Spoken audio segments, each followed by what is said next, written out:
Adults का मतलब यहाँ पे आपको है जो आफ्टर 18-19 ईयर के बाद आप एडोलेसेंट एज से लेके प्यूबर्टी जो यहाँ पे है एडोलेसेंट एज से लेके बड़े उम्र तक।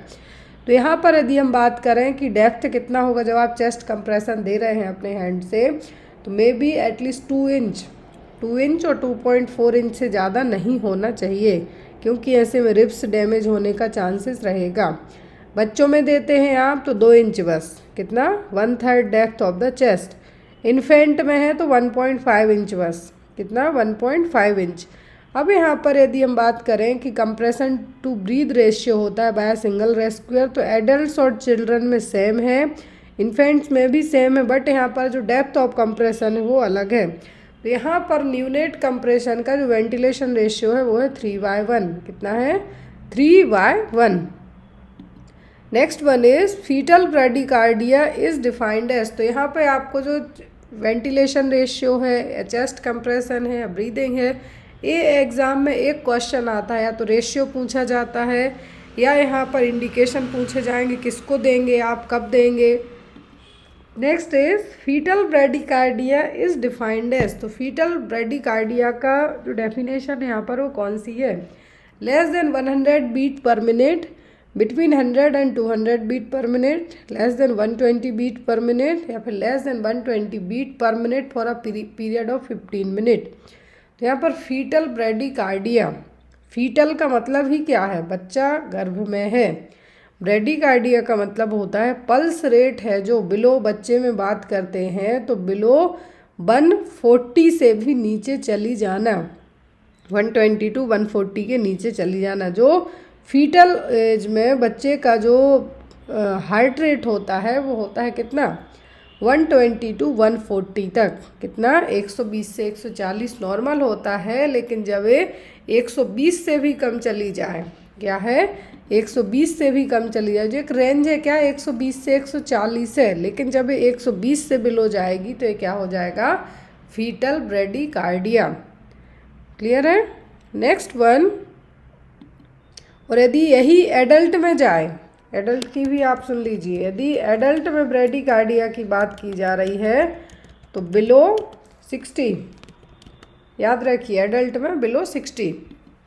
Next one, capability of an infectious agent to cause disease in a susceptible hostage, किसी भी इन्फेक्शियस एजेंट की ससेप्टेबल होस्ट को बीमारी कॉज करने की जो क्षमता है वो क्या है, इन्फेक्टिविटी है, पैथोजेनिसिटी है, व्यूरिलेंस है, या फिर एंटीजेनिसिटी है। क्या कहलाएगा, किसी भी इन्फेक्शियस एजेंट की किसी को बीमारी कॉज करने की क्षमता वो कहलाती है हमारी पैथोजेनिसिटी।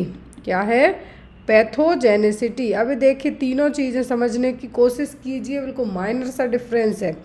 पैथोजेनिसिटी किसी भी माइक्रो ऑर्गेनिज्म की क्वालिटी है, क्वालिटेटिव एबिलिटी है उसकी किसी को बीमारी कॉज करने की। इन्फेक्टिविटी का मतलब है कि कोई भी बैक्टीरिया वायरस किसी भी होस्ट के अंदर एंट्री करता है, कितनी देर तक सरवाइव करता है, वो क्षमता है इसकी। व्यूरिलेंस का मतलब है क्वांटिटी, जो पैथोजेनिक क्वालिटेटिव वे में अंदर घुसा है वो किस तरीके से ग्रो करता है, किस तरीके से बीमारी की सीवियरिटी को है जो या तो नॉर्मली ठीक हो जाते हैं, इम्यूनिटी वगैरह अच्छी है तो, लेकिन यहाँ पर डिग्री और सीवियरिटी ऑफ डिसीज़ की बात करें तो वो क्या है व्यूरिलेंस।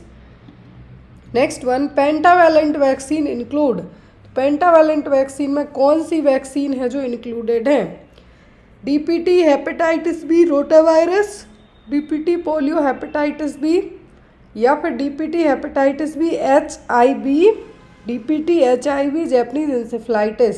पेंटा का मतलब होता है 5, क्या है 5, और इस पेंटावैलेंट में 5 है जो सिंगल शॉट में बाय IM रूट है जो दिया जाता है। तो यहाँ पर कब दिया जाता है 6, 10 and 14 वीक्स की उम्र में, 6, 10 और 14 वीक्स की एज में बच्चे को दिए जाते हैं। इसको कहा जाता है 1.5, 2.5 और 3.5 महीने का टीका। अब इसमें 5 वैक्सीन कौन कौन सी हैं तो ये देखिए यहाँ पर, डीपीटी का मतलब होता है डिप्थीरिया पर्ट्यूसिस टिटनस, तो 3 हो गई, हेपेटाइटिस बी 4 हो गई, हीमोफ्लस इन्फ्लुएंजा टाइप बी, क्या है हीमोप्लस इन्फ्लुएंजा टाइप बी, तो यहाँ पर ये 5वीं हो गई। तो टोटल 5 इसमें इंक्लूडेड रहेंगी। रोटावायरस तो डायरिया के लिए दी जाती है, रोटावायरस डायरिया के लिए दी जाती है, ओरली दी जाती है 5 बूंदें। पोलियो आईपीवी भी दिया जाता है और ओपीवी भी दिया जाता है। जैपनीज इंसेफ्लाइटिस का वैक्सीन दिया जाता है। तो यहाँ पर जो 5 वाला है पेंटावेलेंट, तो क्या है, DPT, hepatitis B and HIV। Which is the first bone that ossifies in foetal life. Ossifies का मतलब है यहाँ पर बनने वाली पहली बॉर्न, फीटल लाइफ में बनने वाली सबसे पहली बॉर्न कौन सी है? क्लेविकल, स्कैपुला, फीमर या फिर ऑल ऑफ दी अबव। आप लोग भी अपने आंसर मार्क कर सकते हैं, आपको 5 सेकंड का टाइम दिया जाएगा। तो पहली बॉर्न है, फर्स्ट बॉर्न है जो ऑसिफाइड होती है फीटल लाइफ में। सबसे पहले तो बनती है पूरी न्यूरल ट्यूब, लेकिन फर्स्ट बॉर्न की बात की जा रही है कि सबसे पहले कौन सी बॉर्न है जो ऑसिफाइड होगी, स्कैपुला, फीमर या फिर क्लेविकल। तो जनरली 3 बॉर्न का सबसे पहले ऑसिफिकेशन होता है, clavicle, mandible and membranes bone, जो स्कल की बोन्स होती हैं वो। लेकिन यदि आपको ऑप्शन में क्लेविकल की जगह मैंडिबल आए तो आप उसको मार्क कर सकते हैं, क्योंकि सबसे पहले 2 बोन्स हैं जो बनती हैं, फिर आफ्टर दैट जो स्कल की बोन्स है वो भी बनना स्टार्ट होती हैं। ऑसिफिकेशन का मतलब है बनना। तो जो फर्स्ट फीटल लाइफ में जो बोन बनेगी वो कहलाएगी क्लेविकल। इसको आप कॉलर बोन के नाम से भी जानते हैं। एस से बोन है, और जो फ्रैक्चर होता है सबसे कॉमनली जो फ्रैक्चर भी देखने को मिलता है वो भी क्लेविकल बोन में ही होता है। और ह्यूमन बॉडी की एक ओनली ऐसी बोन है जो हॉरिजॉन्टल रहती है। हॉरिजॉन्टल मतलब ऐसे जो एक तरीके से हमें कहें कि आड़े, या क्योंकि सभी बोन्स क्या है, स्ट्रेट फॉरवर्ड रहती हैं, डाउन साइड रहेंगी, लेकिन ये क्या है, हॉरिजॉन्टल वे में रहेगी। ऐसी पहली बोन है जो हॉरिजॉन्टल रहती है, वो क्या है, वो है क्लेविकल। अब ये क्लेविकल जुड़ती कहाँ से? जो चेस्ट की स्टर्नम बोन है, स्टर्नम या फिर जिसको आप ब्रेस्ट बोन कहते हैं, एक साइड तो जुड़ेगी शोल्डर गार्डल ह्यूमरस के यहाँ पर, और दूसरा हिस्सा इसका कहाँ जुड़ता है, स्टर्नम के यहाँ पर। तो ये एक जॉइंट कहलाता है स्टर्नोक्लेविकल जॉइंट। तो जो स्कैपुला है, स्कैपुला भी आपकी अपर लिम्ब की बोन है, 2 बोन रहेंगी बैक साइड में, तो ये कहलाती हैं शोल्डर ब्लेड। क्या कहलाएंगे? ये कहलाती हैं shoulder blade.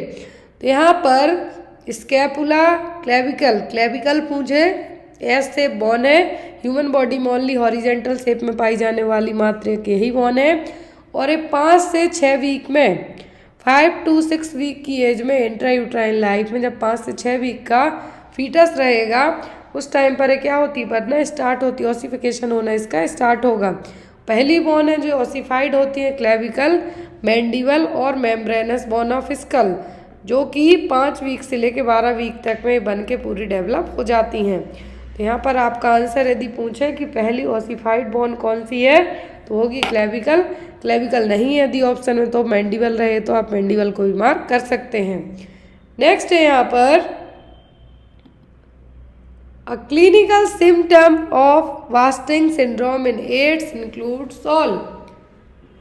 Wasting syndrome, AIDS में जो वास्टिंग सिंड्रोम है इसके सभी क्लिनिकल सिम्टम है किसी एक को छोड़कर। Involuntary weight loss, chronic diarrhoea, protein energy malnutrition, oesophageal candidiasis. क्या है जो यहाँ पर सिम्टम होंगे एड्स के सिम्टम हैं जो क्या होंगे? तो वास्टिंग सिंड्रोम क्या होगा कि वेट लॉस होना। एड्स वाले मरीज में क्या होगा, HIV एड्स में वेट लॉस होगा। वास्टिंग सिंड्रोम का मतलब है कि पूरी बॉडी का 10% वेट है जो क्या हो जाना, लॉस हो जाना, सडनली 10% तक वेट लॉस होना, वो कहलाता है वास्टिंग सिंड्रोम। इसमें सडन इनवॉलेंट्री वेट लॉस होगा, और वेट लॉस कैसे होगा? डायरिया के कारण हो सकता है। क्या है? डायरिया के कारण हो सकता है। फीवर लंबे टाइम तक रहेगा, 30 दिन तक कंटिन्यू फीवर रहता है तो भी आपको कोई, यदि इवन 15 दिन तक भी कंटिन्यू फीवर है तो भी आपको कोई डिसीज है जो फाइंड आउट डायग्नोस हो सकती है। 30 दिन तक यदि लंबा फीवर रहे, डायरिया हो, इनवॉलेंट्री वेट लॉस हो, तो यहाँ पर साथ ही साथ आपका वेट लॉस तो होगा ही, फैट और मसल्स में भी लॉस होगा, या फैट, प्रोटीन, मसल सब कुछ लॉस होगा। PM की कंडीशन भी यहाँ पर डेवलप होगी। तो वास्टिंग सिंड्रोम का मतलब सडनली वेट लॉस होना। तो तो यहाँ पर आपका आंसर क्या होगा? Option number A, involuntary weight loss, chronic diarrhoea, protein energy, malnutrition. So here is the right answer is option number A. Wasting syndrome refers to unwanted weight loss of more than 10% of person's body weight. 10% से भी ज़्यादा body weight के वजन का loss होना, जो कि diarrhoea, weakness, fever के कारण हो सकता है। मान लीजिए यदि 150 पाउंड का मैन है, 150 पाउंड वेट है किसी पर्सन का, वेट लॉस 15 पाउंड और उससे ज़्यादा हो जाए, तो इतने जल्दी वेट का लॉस होना क्या कहलाएगा? Wasting syndrome. Next one is primary PPH occurs within hour of delivery. Primary postpartum haemorrhage है तो कितने घंटे के अंदर डिलीवरी के कंसीडर किया जाएगा? 6 से 24 या फिर 12 आवर। एक होता है प्राइमरी, दूसरा होता है सेकेंडरी पीपीएच। सेकेंडरी में आफ्टर 24 आवर कंसीडर किया जाएगा। ब्लीडिंग होती है, जो अमाउंट है ब्लीडिंग का वो कितना होता है? 500 ml तक। कितना? यदि डिलीवरी के बाद 500 ml से ज़्यादा ब्लड लॉस होता है तो वो कंडीशन कहलाएगी पोस्टपार्टम हेमरेज। इंडिया में सबसे कॉमन जो मैटरनल डेथ का रीज़न है वो क्या है? वो है हेमरेज और ब्लीडिंग। तो प्राइमरी में विद इन 24 आवर के, कितना? विद इन 24 घंटों के अंदर, डिलीवरी के विद इन 24 घंटों के अंदर यदि 500 ml से ज़्यादा ब्लड लॉस हो जाए तो कहलाएगा प्राइमरी पोस्टपार्टम हेमरेज। क्या होगा? Primary postpartum haemorrhage. और इसका एक मेन रीज़न होता है, वो होता है अटोनिसिटी ऑफ द यूट्रस। क्या होगा? यूट्रस की जो टॉन्स है उस टॉन का एब्सेंट होना, तो क्या कहलाएगा? अटोनिसिटी ऑफ द यूट्रस। तो यहाँ पर आपका आंसर क्या होगा कि प्राइमरी पीपीएच को कब कंसीडर किया जाएगा? जब 24 आवर में 500 ml से ज़्यादा ब्लड लॉस हो जाए तब। What is the full form of HbNc? ये भी बहुत आता है एग्जाम में। HbNc ऑप्शन में home based new mother care, home based newborn care, house based new mother care या फिर हॉस्पिटल बेस्ड न्यूबॉर्न केयर। क्या होगा यहाँ पर HbNc का फुल फॉर्म? तो HbNc का मतलब होता है होम बेस्ड न्यूबॉर्न केयर। क्या होगा? Home based newborn care. 2011 में इसको लॉन्च किया गया था। तो यहाँ पे पहले आपको मीनिंग बता दें कि जो यहाँ पे आपका HbNc home based newborn care, क्या होगा?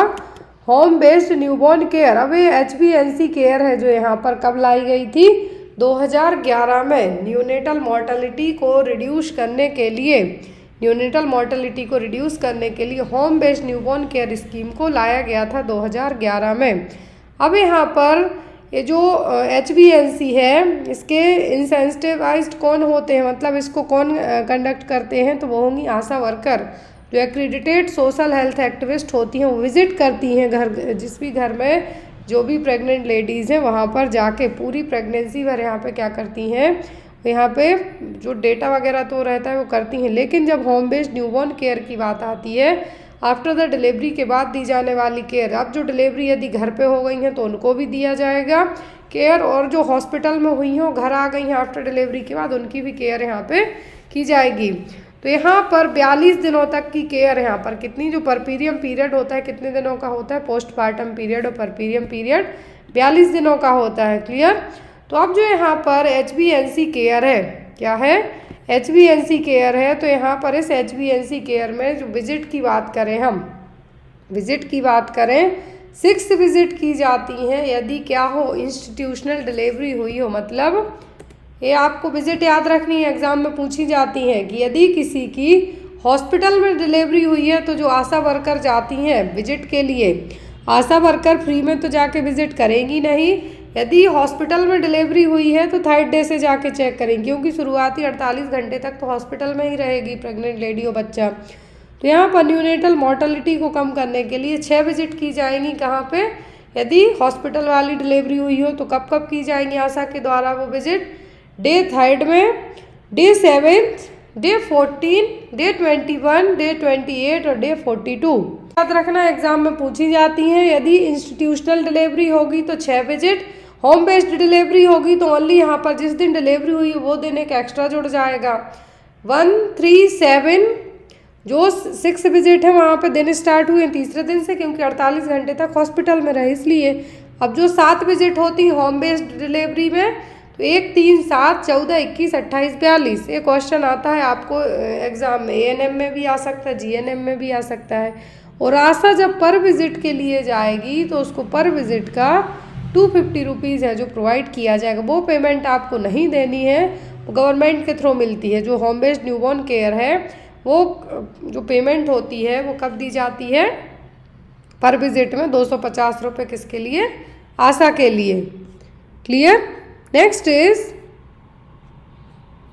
का है 1 साल के बच्चे में पर डे है जो यहाँ पर अकॉर्डिंग टू वेट के कहा है, पर केजी वेट के हिसाब से कितनी कैलोरी की ज़रूरत पड़ेगी। तो पर केजी की बात करें तो पर केजी के हिसाब से 100 किलो कैलोरी पर केजी है जो कैलोरी की ज़रूरत पड़ेगी। कितना, 100 कैलोरी। यदि बच्चे का वजन 1 साल के बच्चे का वजन 10 किलोग्राम है तो उसको कितनी कैलोरी की ज़रूरत पड़ेगी, 1000 किलो कैलोरी की। लेकिन यहाँ पर केजी बॉडी वेट के हिसाब से कहा है तो कितना, 100 किलो कैलोरी पर किलोग्राम, 100 किलो कैलोरी पर किलोग्राम बॉडी वेट के हिसाब से ज़रूरत पड़ेगी। तो यहाँ पर आपका आंसर क्या होगा, 100 kilo calorie per KG. Calculated energy requirement for 1 year child is 100 kilo calorie per KG. So total calorie intake will be approximately 1000 kilo calorie per day.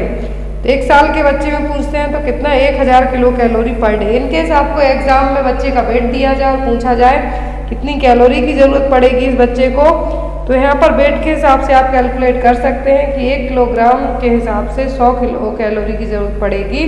तो यहाँ पर यदि बच्चे का वजन 10 किलो है, 11 किलो है, तो उसके अकॉर्डिंग आप कैलोरी कैलकुलेट करके बता सकते हैं। Next one, if a baby born at CSC in immunization which vaccine should be administered first. यदि कम्युनिटी हेल्थ सेंटर में एक बेबी डिलीवर हुआ है तो कौन सी वैक्सीन आप उसको सबसे पहले देंगे, DPT, MMR, BCG या फिर इन्फ्लुएंजा। वैक्सीन सभी दी जाती है लेकिन at the time of birth only 3 vaccine दी जाती हैं, BCG, oral polio vaccine and hepatitis B vaccine. According to option के हम जाएंगे तो आपकी जो वैक्सीन दी जाएगी वो क्या होगी, BCG वैक्सीन।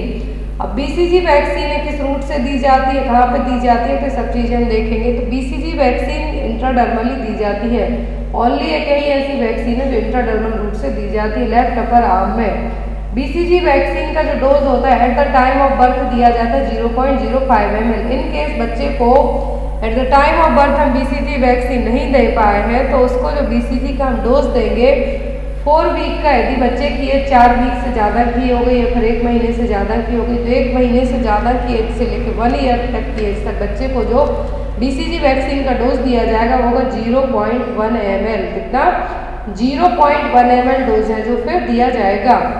फिर यहाँ पे बात आती है कि BCG कौन सी वैक्सीन है, तो लाइव एटेन्यूएटेड वैक्सीन है, प्रोटेक्ट करती है ट्यूबरक्लोसिस से। इसका डाइल्यूशन पूछा जाता है तो नॉर्मल सलाइन में इसको डाइल्यूट किया जाता है, स्टोरेज टेम्परेचर होता है 2 to 8 degree centigrade. I hope आपको इतनी चीज़ें क्लियर हो, आप चाहें तो इसका स्क्रीनशॉट लेके रख सकते हैं या फिर लिख के रख सकते हैं। Next one, ILO International Labour Organization is situated in. तो ILO का हेडक्वार्टर कहाँ पर है, स्कॉटलैंड में है, जेनेवा में है, डेनमार्क में है कि USA में है। तो इंटरनेशनल लेबर ऑर्गेनाइजेशन क्या है, इंटरनेशनल लेबर ऑर्गेनाइजेशन, इसका हेडक्वार्टर है जेनेवा में। कहाँ पर, जेनेवा में। इसकी स्थापना हुई थी 1990 में। जेनेवा में WHO का हेडक्वार्टर भी है। यहाँ पर ILO का लोगो रहा जो आपको एग्जाम में आ सकता है, तो लोगो बस दे देंगे कि किसका है, तो इंटरनेशनल लेबर ऑर्गेनाइजेशन का। इसकी स्थापना हुई थी 1919 में, हेडक्वार्टर स्विट्जरलैंड जेनेवा में। नेक्स्ट वन है यहाँ पर एक क्वेश्चन भी रिसेंट में जो एग्जाम हुआ था उसमें आया था,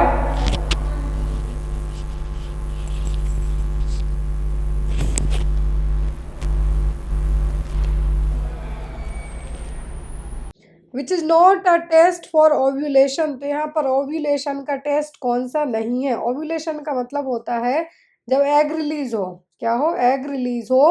तो यदि आपकी पीरियड साइकिल 28 डेज की है, मतलब 28 दिनों में आपके पीरियड्स आते हैं, नॉर्मल साइकिल है, लेंथ साइकिल, तो आपका 14वें दिन क्या रहेगा, ओव्यूलेशन डे रहेगा। बट यदि आपको कुछ इरेगुलरिटीज़ हैं तो यहाँ पर ओव्यूलेशन का डे भी आपका क्या रहेगा, इरेगुलर ही रहेगा। तो कौन सा टेस्ट यहाँ पर नहीं किया जाता है, पहले में है फर्न टेस्ट, दूसरे में है बेसल बॉडी टेम्परेचर जिसको आप BBT के नाम से भी याद रख सकते हैं, हिस्ट्रोस्कोपी या फिर LH सर्ज। तो यहाँ पर कौन सा टेस्ट है जो नहीं किया जाएगा, फर्न टेस्ट किया जाता है। फर्न टेस्ट को कहा जाता है सलाइवा फर्न टेस्ट और ओव्यूलेशन टेस्ट। तो यहाँ पर आपका जो सलाइवा सैंपल लिया जाता है, क्या है, सलाइवा सैंपल लिया जाता है इससे एस्ट्रोजन लेवल को चेक करने के लिए। किसके लिए?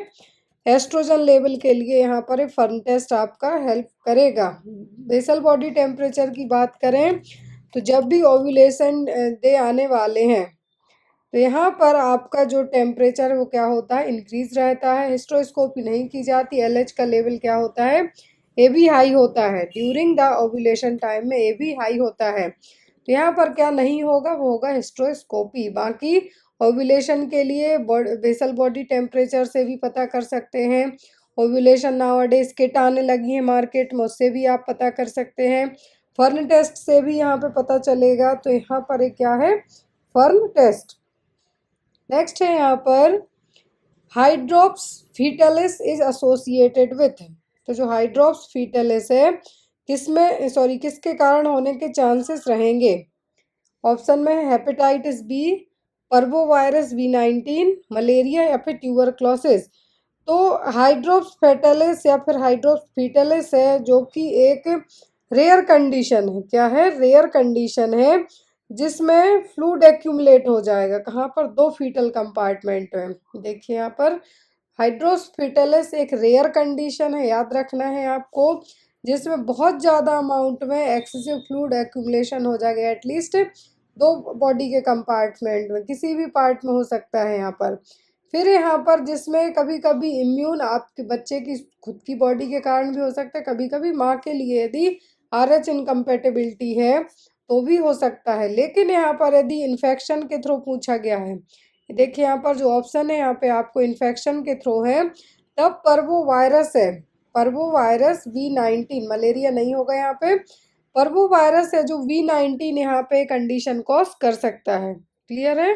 तो यहाँ पर एक क्या है, एक होता है इम्यून हाइड्रोफिटलस, दूसरा होता है नॉन इम्यून। यदि इम्यून है यहाँ पर क्या है, यदि आपका इम्यून है तो अदर कॉज होंगे। लेकिन यदि नॉन इम्यून है, नॉन इम्यून होगा तो यहाँ पे आपका इन्फेक्शन भी रीजन हो सकता है, कार्डियक एबनॉर्मलिटीज भी हो सकते हैं। तो इन्फेक्शियस रीजन में जो कॉमन रीजन होता है वो होता है पर्वोवायरस V19। यदि इम्यून की बात करें तो ये कॉमनली होता है किसके कारण? ब्लड में प्रॉब्लम होने के कारण या फिर RH इनकम्पेटेबिलिटी के कारण। देखिए दोनों टाइप दिए गए हैं, 2 कैटेगरी होती है इसकी।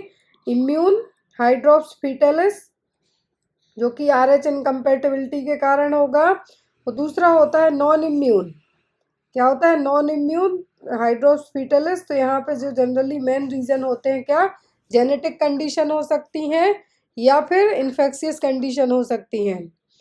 फिर है यहाँ पर इमरजेंसी कॉन्ट्रासेप्टिव कंटेंट्स। तो इमरजेंसी कॉन्ट्रासेप्टिव जो मेडिकेशन है इनमें क्या हो सकता है? अब यहाँ पे आपकी आई पिल हो सकती हैं 72 आवर्स के अंदर जो ली जाती हैं। तो क्या कंटेंट रहेगा? एस्ट्रॉइडल, लेवोनोजेस्ट्रॉल, एस्ट्रॉन या फिर PGE2, प्रोस्टाग्लैंडिन यहाँ पे होगा। क्या होगा? तो जो इमरजेंसी कॉन्ट्रासेप्टिव होती हैं इसमें कॉमन कंपोनेंट होते हैं लेवोनोजेस्ट्रॉल। क्या होता है? लेवोनोजेस्ट्रॉल रहेगा, जो कि विदिन 72 घंटे के यदि आपने अनसेफ सेक्सुअल एक्ट किया है या फिर कोई भी मेथड नहीं अपनाई है, बट आप अपकमिंग टाइम में प्रेगनेंसी को जो नहीं चाहते, अनवांटेड प्रेगनेंसी नहीं चाहते हैं, तब यहाँ पर विदिन 72 आवर के, आफ्टर 72 आवर यदि आप मेडिकेशन लेते हैं तो ये नॉन इफेक्टिव रहेगी। और यदि आप ब्रेस्ट फीडिंग मदर हैं तो आपको नहीं लेना है। नेक्स्ट है यहाँ पर drug used in ovarian carcinoma. तो यदि ओवरी में कैंसर हुआ है, कार्सिनोमा हुआ है, तब कौन सी मेडिकेशन है जो यूज़ की जाएंगी? सिस्प्लेटिन, मीथोट्रेक्सेट, साइक्लोफॉस्फामाइड या फिर डेकार्विजिन। तो कौन सी मेडिसिन है जो यहाँ पर ओवेरियन कैंसर को ट्रीट करने में यूज़ की जाएंगी? तो यहाँ पर जो मेडिकेशन दी गई हैं और एग्ज़ाम में भी ये आती हैं, तो सिस्प्लेटिन, मीथोट्रेक्सेट और डेकार्वाजिन, ये तो एग्ज़ाम में आती हैं। तो यहाँ पर जो डेकार्वाजिन है एल्कलाइटिंग एजेंट है, और इनका इस्तेमाल जनरली किया जाता है किसके लिए? यदि लिम्फेटिक सिस्टम वाला कोई भी कैंसर हुआ है या कार्सिनोमा हुआ है, कहाँ पर? लिम्फेटिक वाले में यहाँ पे इनको यूज़ किया जाएगा। मीथोट्रेक्सेट यहाँ पे नहीं होगी, बट ये भी एंटी कैंसर ड्रग है। यहाँ पे कॉमनली जो यूज़ की जाती है ओवेरियन कैंसर के लिए वो होती है सिस्प्लेटिन। क्या होगी? सिस्प्लेटिन। फिर यहाँ पर ओव्यूलेशन कैन बी इवालुएटेड बाय, तो ओव्यूलेशन को इन कौन सी मेथड के थ्रू आप चेक कर सकते हैं कि आने वाले हैं ओव्यूलेशन या एग रिलीज होने वाला है? ऑप्शन में cervical mucus, cervical colour, cervical dilatation या फिर सर्वाइकल एफासमेंट। तो डायलिटेशन एफासमेंट तो लेबर के दौरान आपको देखने को मिलेगा। नॉर्मली आपको यहाँ पे ओनली ओव्यूलेशन चेक करना है, तो वो सर्वाइकल म्यूकस के थ्रू ज़्यादा अच्छे से पता चलेगा। जितना ज़्यादा स्टिकी म्यूकस होगा दैट मीन्स आपका जो एग है वो रिलीज होने वाला है। करने के लिए बेसल बॉडी टेम्परेचर भी यूज़ किया जाता है। ट्रांसवेजाइनल सोनोग्राफी के थ्रू भी पता कर सकते हैं। यदि जिनको इनफर्टिलिटी की समस्या हो रही है, बच्चे कंसीव नहीं कर पा रहे हैं, उस केस में तो यहाँ पर ओव्यूलेशन का जो मेन रीज़न होता है वो ये होता है कि एग कब रिलीज होने वाला है। तो उसके लिए सर्वाइकल म्यूकस, यदि आप बाय यूरिन के थ्रू चेक करना चाहते हैं तो जो ओव्यूलेशन टेस्ट किट आती हैं उससे कर सकते हैं। यदि सर्वाइकल म्यूकस की बात करें तो थिक रहेगा ड्यूरिंग द ओव्यूलेशन, और थिक होने के साथ साथ बहुत ज़्यादा चिपचिपा भी रहेगा, स्टिकी रहेगा और वाइट कलर का रहेगा।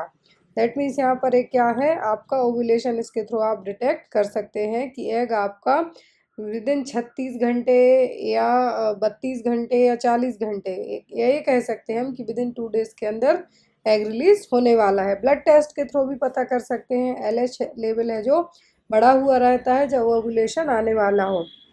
नेक्स्ट वन है मीफेप्रोस्टोन इज नॉट यूज्ड इन, तो मीजेप्रोस्टोन और मीफेप्रोस्टोन आपने पढ़ी है, अबॉर्शन की जो मेडिकेशन है, बट इनका इस्तेमाल किस केस में नहीं किया जाएगा? ऑप्शन में है आपका abortion, Cushing syndrome, PPH and cervical ripening. किस केस में यहाँ पर, किस केस में मीफेप्रोस्टोन यूज़ नहीं की जाएगी? तो यहाँ पर अबॉर्शन में तो की जाती है। अबॉर्शन में मीफेप्रोस्टोन को यूज़ है जो किया जाता है, कंफर्म ड्रग है। यदि फर्स्ट ट्राइमेस्टर का जो क्या है बेबी कंसीव हुआ, फीटस कंसीव हुआ है, तो उसको अबॉर्ट करने के लिए एज पर MTP एक्ट किसका इस्तेमाल किया जाता है, बट विदाउट डॉक्टर प्रिस्क्रिप्शन इसको ना लें। लेकिन मीफेप्रोस्टोन का यूज़ है जो कभी कभी कुसिंग सिंड्रोम में भी किया जाता है। यदि कुसिंग सिंड्रोम के केस में क्या हो रहा हो, हाई ब्लड शुगर लेवल हो रहा हो, सर्जरी नहीं की जा सकती है, तब इसको यहाँ पे इस्तेमाल कर सकते हैं। तब यहाँ पे मीजेप्रोस्टोन यूज़ की जाती है। सर्वाइकल राइपनिंग के लिए भी इसका इस्तेमाल किया जाता है। किसके लिए? सर्वाइकल राइपनिंग के लिए भी इसका इस्तेमाल किया जाता है। लेकिन यहाँ पर PPH को मैनेज करने के लिए मीफेप्रोस्टोन का यूज़ नहीं किया जाएगा। PPH के लिए तो जनरली ऑक्सीटोसिन यूज़ होता है, सबसे कॉमन यूज़ किया जाता है क्या? ऑक्सीटोसिन होता है। मीज़ोप्रोस्टोल हो सकता है, क्या है? मीज़ोप्रोस्टोल हो सकता है, बट मीफेप्रोस्टोन यहाँ पे नहीं होगी। मीफेप्रोस्टोन है, इसका यूज़ है जो स्पेशली यदि अर्ली प्रेगनेंसी अवॉइड करना है तो यूज़ किया जाएगा। और इसमें होता है प्रोजेस्टेरोन हार्मोन। क्या होता है? Progesterone hormone. और प्रोजेस्टेरोन जरूरी किसके लिए होता है? प्रेगनेंसी को कंटिन्यू करने के लिए। किसके लिए? प्रेगनेंसी को कंटिन्यू करने के लिए जो नॉर्मल हार्मोन जरूरी है वो क्या है? वो है प्रोजेस्टेरोन। लेकिन इसमें जब प्रोजेस्टेरोन रहता है, क्या है? प्रोजेस्टेरोन के लेवल को ये क्या काम करेगा? सप्रेस करने का काम करेगा। तो यहाँ पर आपका जो मीफेप्रोस्टोन यूज़ किया जाएगा अबॉर्शन में, कुसिंग सिंड्रोम के केस में यदि हाई ब्लड शुगर हो रहा है तब इसका इस्तेमाल होगा, सर्वाइकल राइपनिंग में भी इसका यूज़ किया जाएगा। तो यहाँ पर प्रोजेस्टेरोन लेवल को कम करने के लिए मीफेप्रोस्टोन यूज़ किया जाएगा। और प्रोजेस्टेरोन जरूरी होता है एक टर्म कंटिन्यूस प्रेगनेंसी को आगे बढ़ाने के लिए। लेकिन जब उस हार्मोन को सप्रेस किया जाएगा, स्टॉप किया जाएगा, प्रेगनेंसी आगे नहीं जाएगी और बेबी अबॉर्ट हो जाएगा। नेक्स्ट है यहाँ पर सेंटोक्रोमैन इज़ा। तो यहाँ पर